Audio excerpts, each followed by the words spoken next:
Leo tarehe 7 ya mwezi wa 11 2025 tumekutana na wadau wa mafuta katika mkoa wetu wa Dar es Salaam ambao wanauza mafuta kwa mfumo wa makampuni ya uagizaji na makampuni kuwa wamiliki wa vituo, lakini makampuni kuwa waagizaji na makampuni kupangisha vituo, lakini dila kuwa mwenye kituo na dila kuwa mwendeshaji wa biashara.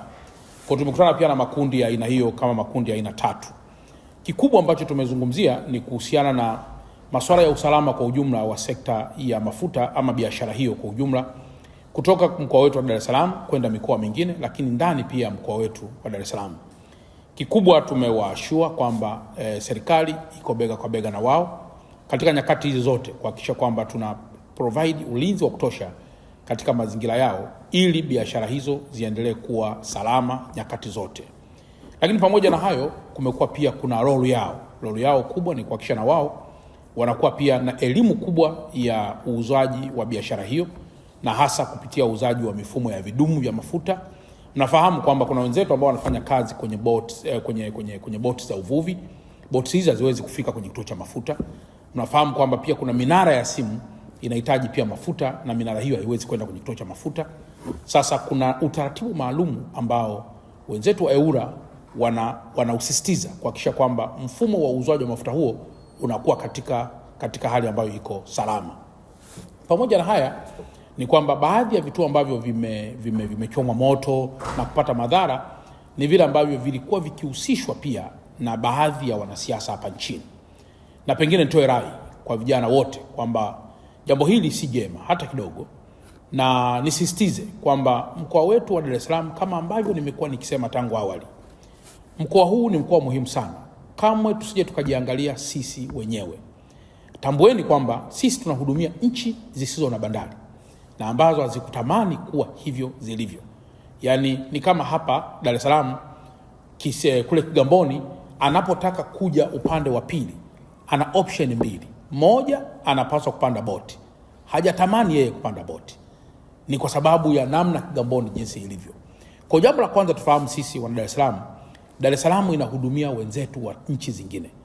Lakini namba mbili, tufahamu kwamba tunapozidi kupaharibu Dar es Salaam ndio pamebeba miundombinu mikubwa yenye nafasi kubwa sana, yenye mchango mkubwa katika uchumi wa taifa letu. Kwa mfano, wakati wa production hizi ilisikika kwamba wanatamani sana wahalifu hawa wangechoma mitambo ya TANESCO.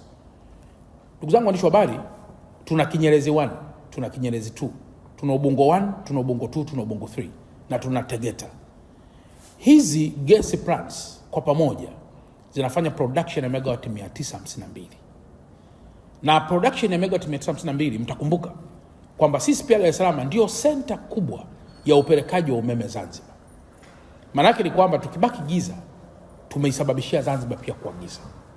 Lakini kama itoshi, Dar es Salaam ndio kwenye hospitali makubwa. Lakini kama itoshi, Dar es Salaam ndio kwenye bandari ambapo mizigo itakaposhuka hapa haiwezi kwenda mikoani kama barabara ziko zimefungwa. Kwa hiyo kabla hatujafanya jambo lolote ambalo ni uhasama kati yangu Chalamila au na mtu mwingine yoyote, lazima tutafakari kwamba kizazi kitakachoumia na machafuko yetu ni kikubwa mno kuliko hali ya kawaida. Na tujue kabisa kwamba utakapoigusa Dar es Salaam kwa namna yote. Leo Dar es Salaam tuna vituo zaidi ya 476. Vituo tu vya mafuta 476. Katika kila kituo kimoja, imagine kwamba kina watumishi 10. Chukua 10 mara 476. Unapata vijana wangapi walioajiriwa kwenye vituo hivyo? Na ambavyo kwa mfano vituo vya mafuta vilivyounguzwa, let's say vya Lake Oil. Unadhani watumishi wangapi, vijana wenzetu na akina mama wenzetu wanaolisha familia zao kwa kutumia vituo hivyo, leo watakuwa wamekosa ajira? Kwa hiyo kwenye kila maamuzi tunayotaka kuyafanya, lazima pia tufahamu kwamba Dar es Salaam ni kitovu kikubwa sana cha masuala mengi. Na Mheshimiwa Mkuu wa Mkoa, wakati tunaongelea kuhusiana na mali, vituo